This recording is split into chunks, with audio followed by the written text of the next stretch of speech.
Bonjour à tous. Je remercie à Rachel Kanat pour cette invitation. C'est un plaisir de parler sur ces régimes euh, transitoires et nouveaux sur les impôts ici au Portugal. Avant tout, je dois dire que les gouvernements portugais de gauche et de droite, ça fait plus que 15 ans qui ont décidé d'avoir une stratégie nationale pour attirer des étrangers et les investisseurs pour les Portugal. Comme vous savez, je crois, ces régimes de RNH, résident non habituel, étaient théoriquement terminés le 31 décembre de 2023, mais il y a un régime transitoire qui s'applique maintenant jusqu'au fin de l'année de 2024 et qui peut être demandé jusqu'à mars de 2025. En même temps, il y a un nouveau régime qu'on appelle RNH 2.1 et c'est un régime nouveau et nous attendons quelques développements législatifs qui seront importants. Ça sera appliqué aussi à Madeira et à Açores. Je dois dire qu'on va diviser notre présentation sur trois parties, les RNH transitoires, les RNH d'eau et sur les visas de résidence. Ça signifie qu'on va parler pour des clients, des personnes qui viennent de l'Europe et qui sont citoyens européens, mais aussi que pour venir des pays tiers et qui vont nécessiter besoin un visa pour entrer dans l'Europe. Et c'est cette visa qui vont lui permettre de circuler par biais de Portugal dans tout l'espace Schengen, inclus la Suisse. Je crois que le Portugal peut être la porte d'entrée pour des personnes qui viennent des pays tiers pour l'Europe. C'est sur ça qu'on va parler un peu. Je vous parlerai avant tout des régimes d'avant et sur les régimes transitoires. Pour ces régimes nouveaux, le régime RNH, l'ancien, était terminé théoriquement au décembre de 2023. Mais il est encore possible de faire une demande d'inscription, comme je vous avais dit, jusqu'au 31 décembre de 2024. Il y a deux conditions à remplir. Il faut comprouver et prouver qu'il y a un changement de résidence fiscale jusqu'au 31 décembre de 2024 et faire une demande formelle d'inscription jusqu'au 31 mars de 2025. Le changement de résidence fiscale jusqu'au 31 décembre 2024 doit être comprouvé. Comment?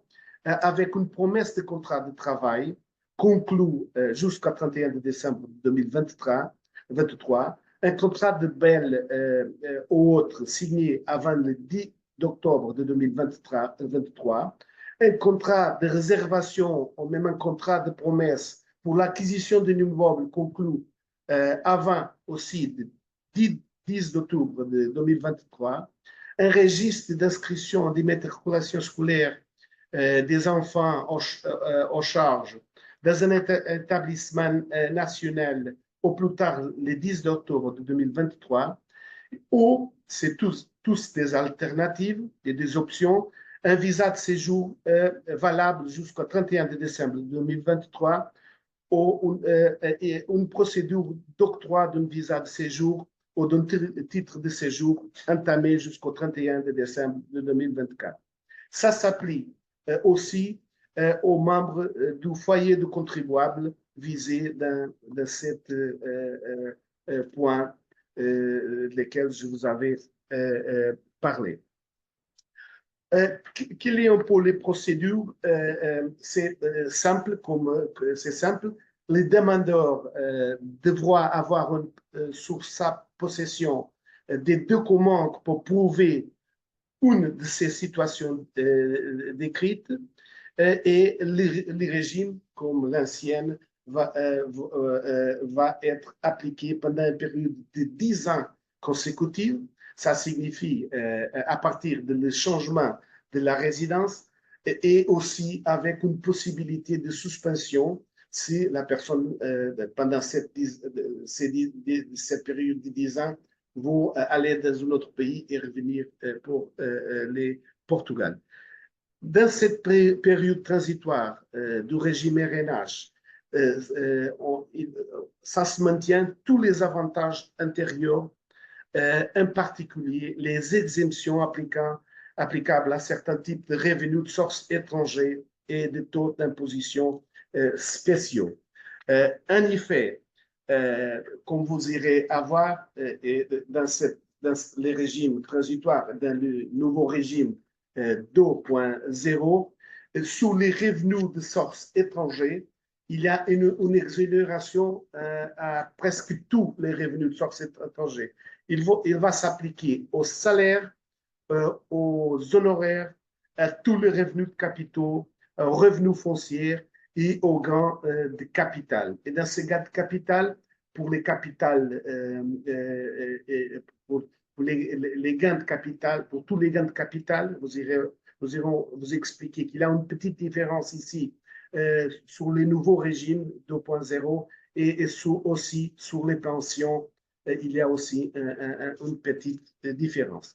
Pour vous parler sur les nouveaux régimes de 2.0, c'est en effet presque les mêmes que le dernier, avec deux ou trois choses différentes. Comme je vous avais dit, nous attendons quelques développements législatifs qui vont s'appliquer surtout à Madeira et à Açores, mais aussi dans le Portugal continental. On va vous expliquer maintenant avec ma consort Romy et je passe la parole. Merci beaucoup. Alors déjà, dans un premier temps, bonjour à tous. Merci d'être présents et merci à Rachel pour la possibilité de faire ce webinaire. À moi, donc la partie effectivement du nouveau RNH 2.0 qui a été effectivement rétréci sur la partie donc des domaines d'activité, mais qui je trouve est intéressant dans le cadre effectivement de l'encadrement fiscal, puisque celui-ci permet quand même une exonération un peu plus large que était le RNH que l'on connaît. Alors, il faut savoir effectivement que les avantages du RNH 2.0 sont effectivement en deux grands points, qui sont d'abord celle effectivement du taux d'imposition qui reste fixé avec un plafond à 20% sur les revenus nets d'origine portugaise et provenant d'un emploi à haute valeur ajoutée, dont je vous expliquerai effectivement cette liste qui s'est, elle, rétrécie effectivement au domaine scientifique et de l'innovation. Donc, on maintient effectivement le taux à 20% sur les revenus de source portugaise, comme était donc le RNH ancien. Par contre, à la grande différence effectivement donc du RNH de base, l'exonération fiscale sur les revenus de source non portugaise, donc les revenus étrangères, vont s'appliquer de manière un peu plus large. À savoir que les revenus d'emploi, tels que les salaires, qui sont chez nous en termes d'englobalisation et d'encadrement fiscal de la catégorie A, sont exonérés. Les revenus d'une activité indépendante, qui est chez nous la catégorie B, sont aussi exonérés, tels que les revenus de capital, les revenus fonciers et les gains en capital.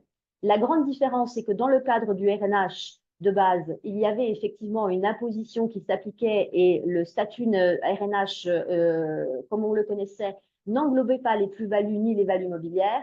Ici, dans ce nouveau statut RNH 2.0, on inclut effectivement cette exonération fiscale sur la partie effectivement des plus-values mobilières et des valeurs mobilières. Donc ça, c'est un grand changement et je pense que c'est incitatif au niveau fiscal par rapport effectivement à ce statut. Le statut et ce régime se maintient de la même forme en termes de durée, à savoir qu'il se maintiendra effectivement toujours sur les 10 ans consécutifs.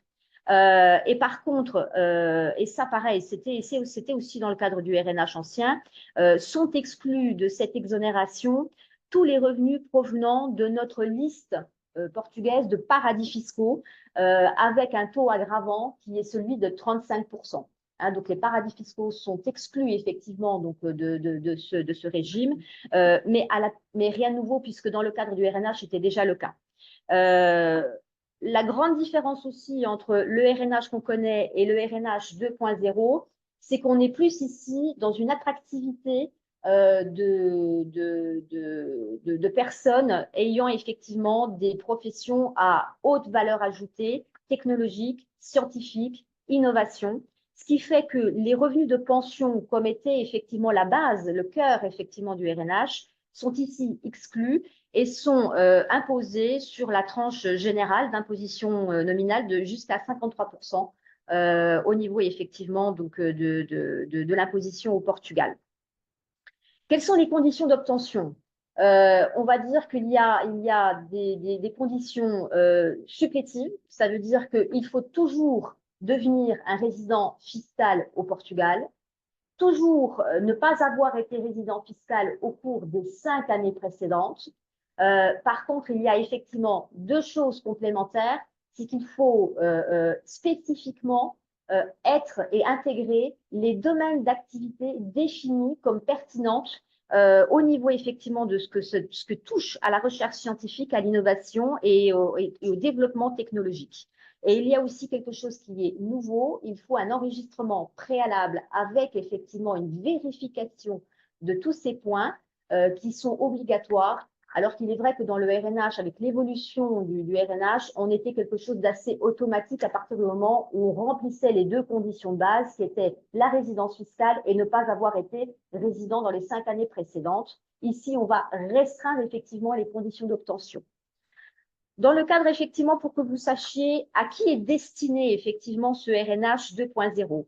Comme je vous l'ai dit, il est essentiellement focalisé sur des métiers spécifiques qui sont l'enseignement supérieur et la recherche scientifique, y compris donc les membres des organes de gestion de ce type d'activité, les emplois qualifiés dans le cadre des avantages contractuels à l'investissement productif, les recherches et développement de personnel dont les coûts sont éligibles aux fins du système d'incitation fiscale et à la recherche et au développement d'entreprises et qui est conformément à notre code fiscal des investissements, les postes de travail, et ça je pense que c'est intéressant pour les personnes qui travaillent dans ces activités-là, et je pense qu'il y a quelque chose effectivement à travailler là-dessus dans le cadre des sociétés de start-up qui sont certifiées au Portugal. Ça veut dire qu'une start-up qui est certifiée ici au Portugal peut faire bénéficier à ses membres de direction et aussi à ses salariés de ce régime résident non habituel 2.0, et ça, je pense que c'est intéressant.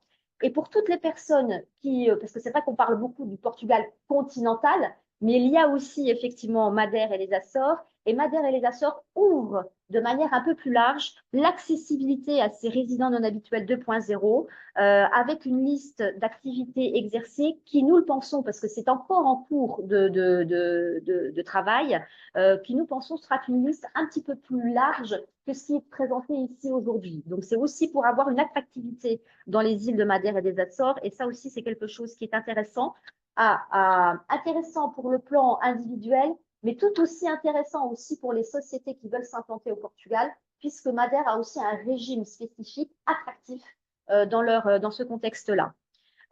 Il y a aussi donc les postes de travail qualifiés dans les entités qui exercent des activités économiques reconnues par l'Agence pour l'investissement et le commerce extérieur du Portugal et qui sont considérés comme pertinents pour l'économie nationale, en particulier dans le contexte de l'attraction d'investissements productifs ainsi que de la réduction des asymétries régionales. Donc, c'est pour essayer effectivement aussi de compenser le fait que dans une région qui pourrait effectivement être un petit peu plus dépeuplée, on vienne justement donner une attractivité à ces régions et non pas seulement à ce qu'on peut tous comprendre, qui est Lisbonne, qui est Porto, voire même éventuellement l'Algarve.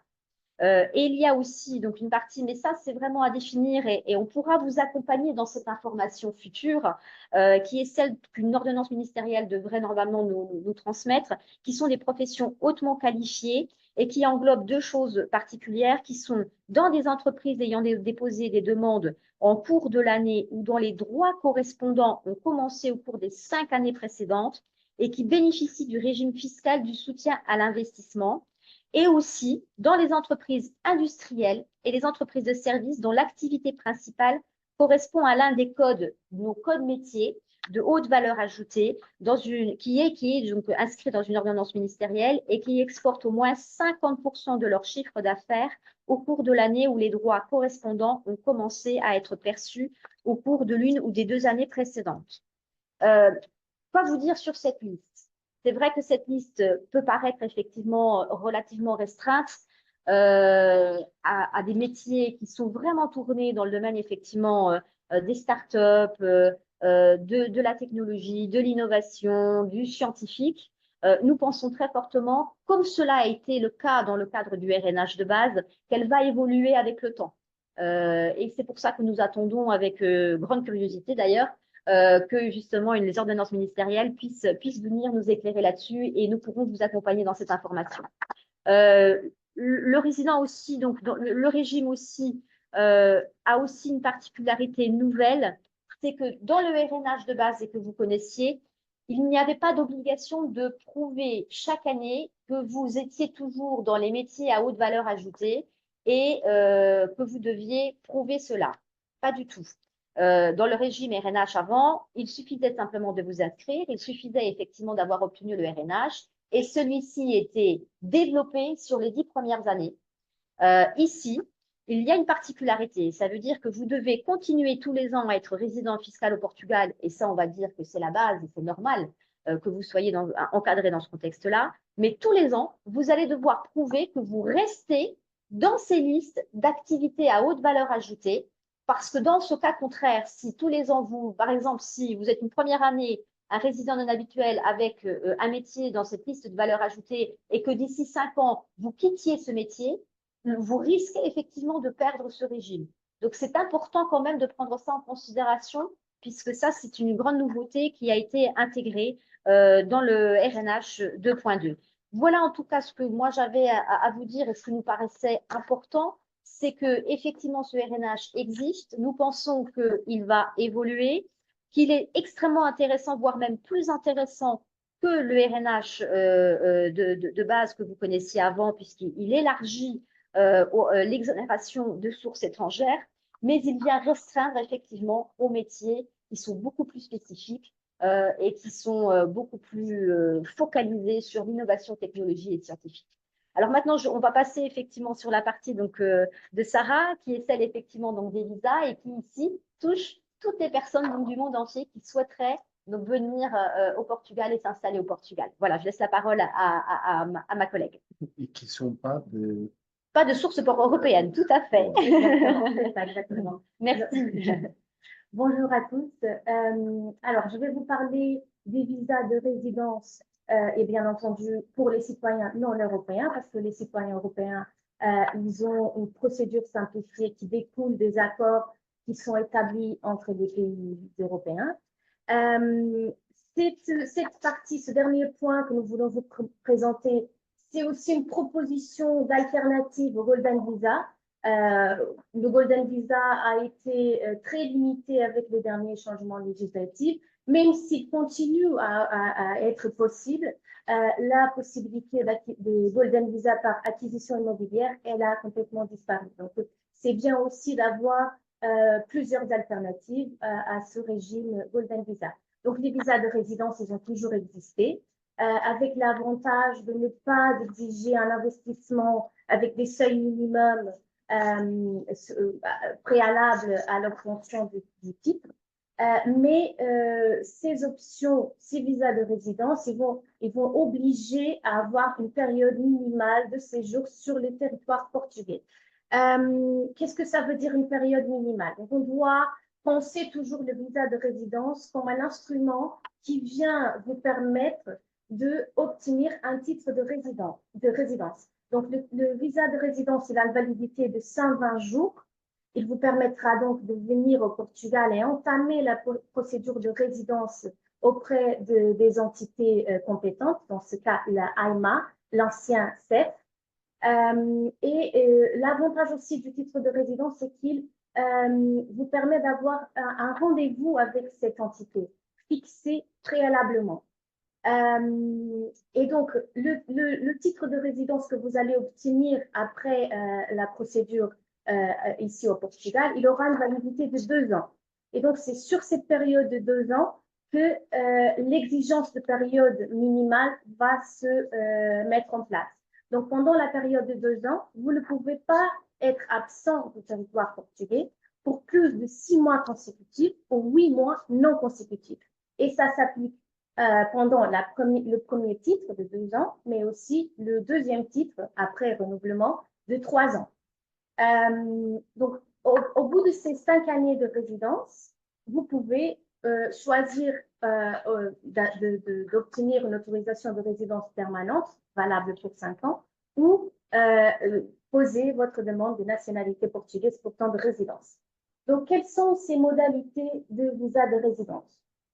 Nous avons tout d'abord le visa D7 qui, les demandeurs devront simplement justifier de revenus de source passive, c'est-à-dire de revenus qui ne découlent pas d'une activité professionnelle, donc des pensions, les retraites, les revenus fonciers, les dividendes.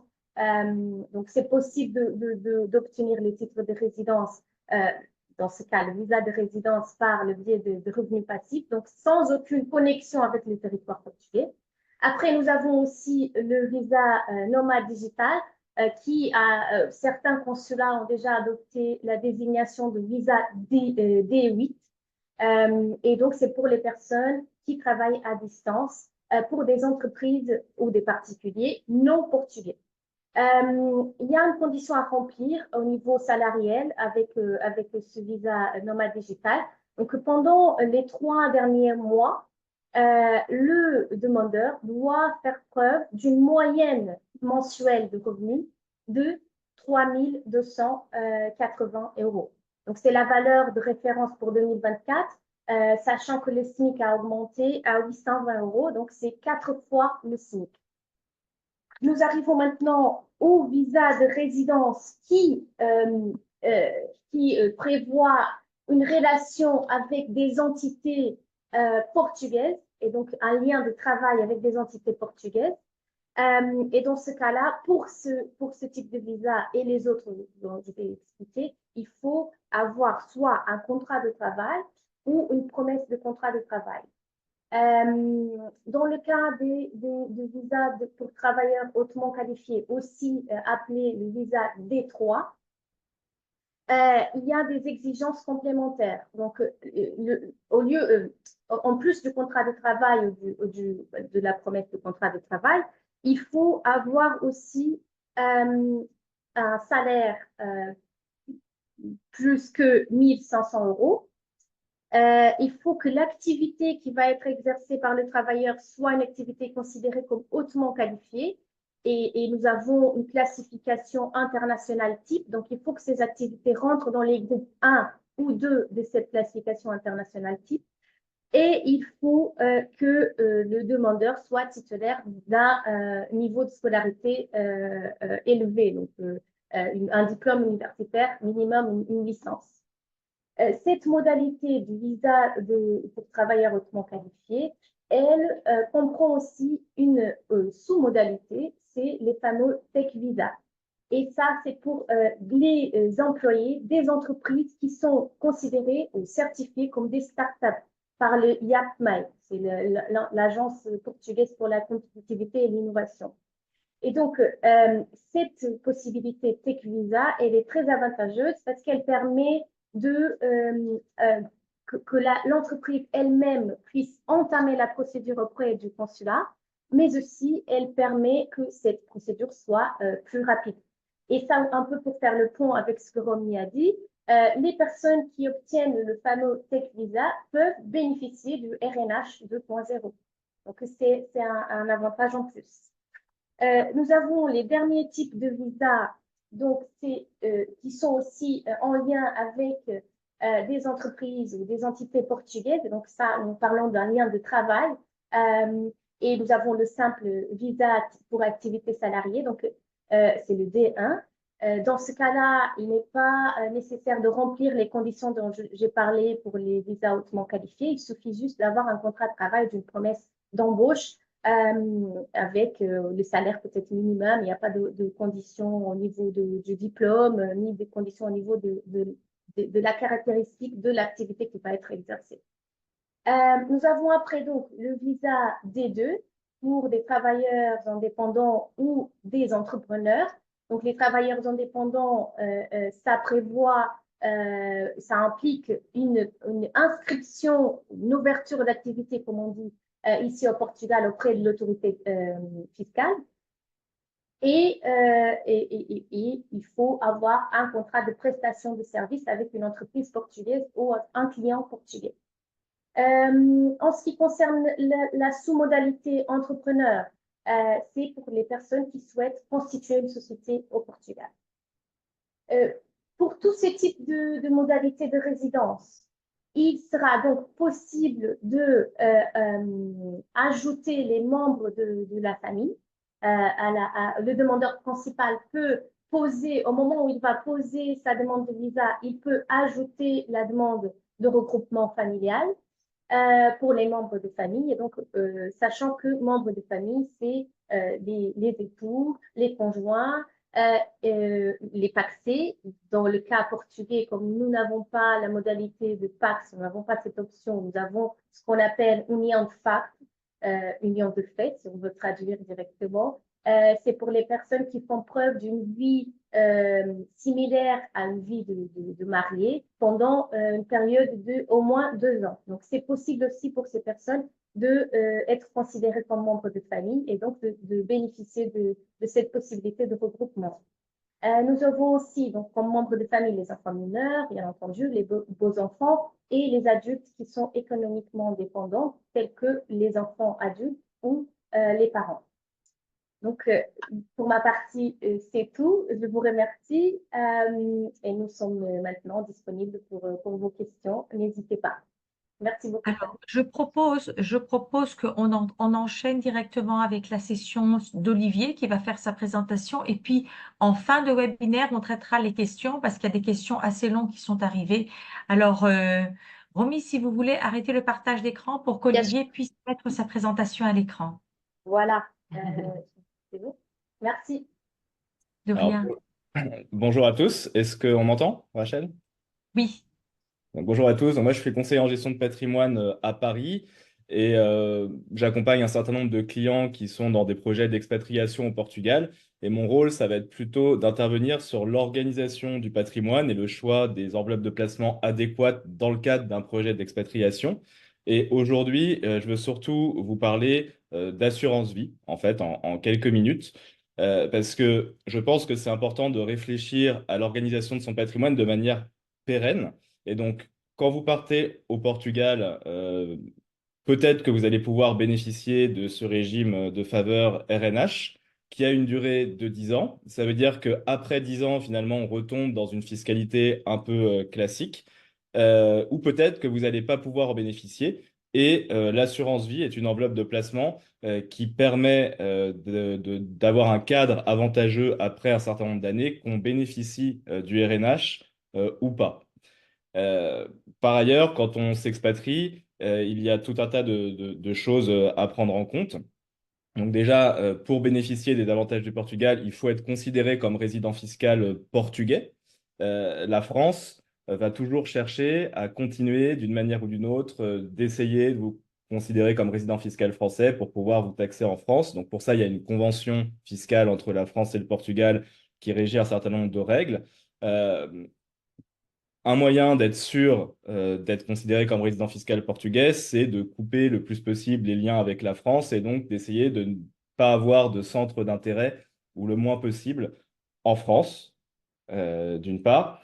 Ensuite, il y a toute une problématique succession, c'est-à-dire que quand on part au Portugal, dans un pays où il n'y a pas de succession ou des droits de succession très faibles, on se dit que potentiellement on peut régler ce problème des droits de succession qui sont assez forts en France.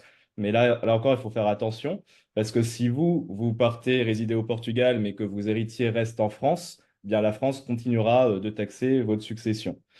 Donc, il faut avoir une approche assez globale. Et pour moi, l'assurance vie est une enveloppe de placement qui peut vous permettre de répondre de manière pérenne au double enjeu d'avoir une fiscalité favorable sur les revenus que vous pouvez tirer de votre patrimoine et successoraux à terme si vous avez des héritiers qui restent en France ou dans des pays avec des droits de succession assez forts.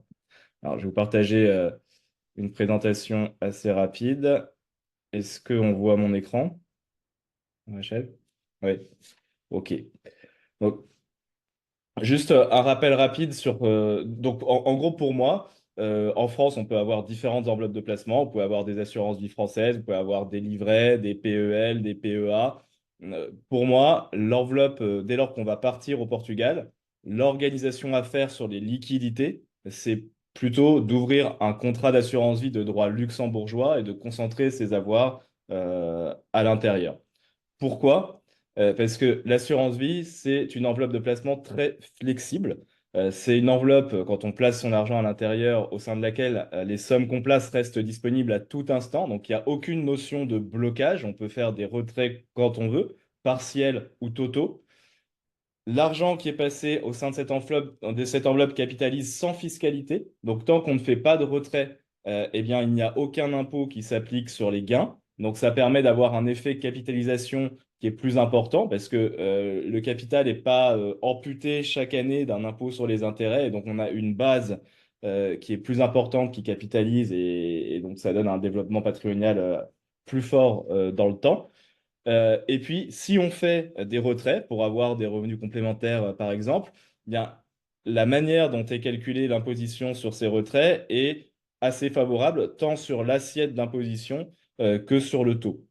Enfin, c'est une enveloppe qui permet, quand on a des héritiers en France, d'avoir un cadre fiscal de transmission très favorable, puisqu'on peut transmettre par ce biais 152 000 euros par bénéficiaire avec zéro droit de succession. Ensuite, on est à un taux de l'ordre de 20% jusqu'à 700 000 euros et puis un taux un peu supérieur à 30% sans limite. Donc, on peut transmettre 10 millions d'euros avec un impôt sur les successions seulement de 30%, là où dans un barème classique, ça monte beaucoup plus vite dans les tranches. Au Portugal, quand vous êtes résident fiscal portugais, l'impôt sur les gains que vous retirez d'un contrat d'assurance vie va être particulièrement attractif après 8 ans. Donc, l'idée, c'est que quand on a un capital placé, qu'on fait un retrait, on n'est jamais imposé sur le capital qu'on a placé, mais on est imposé seulement sur les gains. Et si vous avez ouvert votre contrat d'assurance vie assez tôt et que au moment où vous faites un retrait, on regarde la valeur du contrat euh, et l'ensemble des versements que vous avez faits, et si la majorité des versements ont été faits dans la première moitié de la durée de vie du contrat, alors vous allez pouvoir bénéficier d'un taux d'imposition dégressif qui descend jusqu'à 11,2% d'imposition sur les gains pour des retraits qui sont effectués après 8 ans. Donc en gros, si on retire de l'argent avant 8 ans, on est à un taux standard de 28%. Si on le retire entre 5 et 8 ans, on est à un taux d'imposition de 22%. Et après 8 ans, c'est là où ça devient très intéressant. On est à un taux de 11%, qui est beaucoup plus bas que ce qu'on peut connaître en France et qui ne dépend pas du fait de savoir si vous êtes dans un régime RNH ou pas. Donc ça, c'est vrai pour tout le monde, pour ceux qui ne peuvent pas bénéficier du système RNH et pour ceux qui vont arriver au-delà des 10 ans. Par contre, c'est vrai après 8 ans après les 8 années d'ouverture de ce contrat. Donc c'est pour ça qu'il faut anticiper un peu et le faire le plus tôt possible. Donc fiscalement, c'est ultra intéressant en termes de fiscalité sur les gains et en termes de transmission. Maintenant, on va généralement conseiller et mettre en place des contrats d'assurance vie de droit luxembourgeois. C'est-à-dire plutôt que d'ouvrir un contrat français, ben, on ouvre un contrat au Luxembourg pour différentes raisons. La raison, la raison principale, c'est pour la sécurité des capitaux. Parce que quand on ouvre un contrat d'assurance vie en France, bah, votre argent est transmis, il y a un transfert de propriété entre vous et l'assureur, et votre argent est dans les comptes de l'assureur, donc on devient créancier de l'assureur. Et en cas de crise financière majeure, dans un scénario catastrophe où l'assureur ferait faillite, potentiellement, vous pouvez perdre votre argent. Au Luxembourg, c'est un système différent où votre argent n'est pas dans les comptes de l'assureur, mais est dans une banque dépositaire, séparée des actifs de la banque. Il y a une entité d'État, le commissariat aux assurances, qui contrôle tous les acteurs et en cas de difficulté, eh bien, il peut geler les liens entre les acteurs pour que votre argent ne disparaisse pas en gros. Et puis, sur les avoirs investis, il y a une garantie de l'État luxembourgeois sur la totalité des montants. Donc, c'est le système de sécurité le plus fort d'Europe. Et donc, c'est ce qu'on va chercher en ouvrant des contrats au Portugal. L'autre chose qu'on va chercher, c'est que votre argent, du coup, il est plus en France, il est au Portugal, donc il n'y a plus de lien avec la France, il n'y a plus de sujet par rapport à la situation de votre patrimoine d'un point de vue de la résidence fiscale, et puis il n'y a plus de sujet fiscal non plus. C'est-à-dire que si vous faites un retrait sur des contrats français en tant que non-résident, il y a tout un tas de formulaires CERFA à remplir pour justifier de votre non-résidence et pour avoir une exonération de prélèvements sociaux, par exemple. Là, il n'y a plus besoin de faire ça.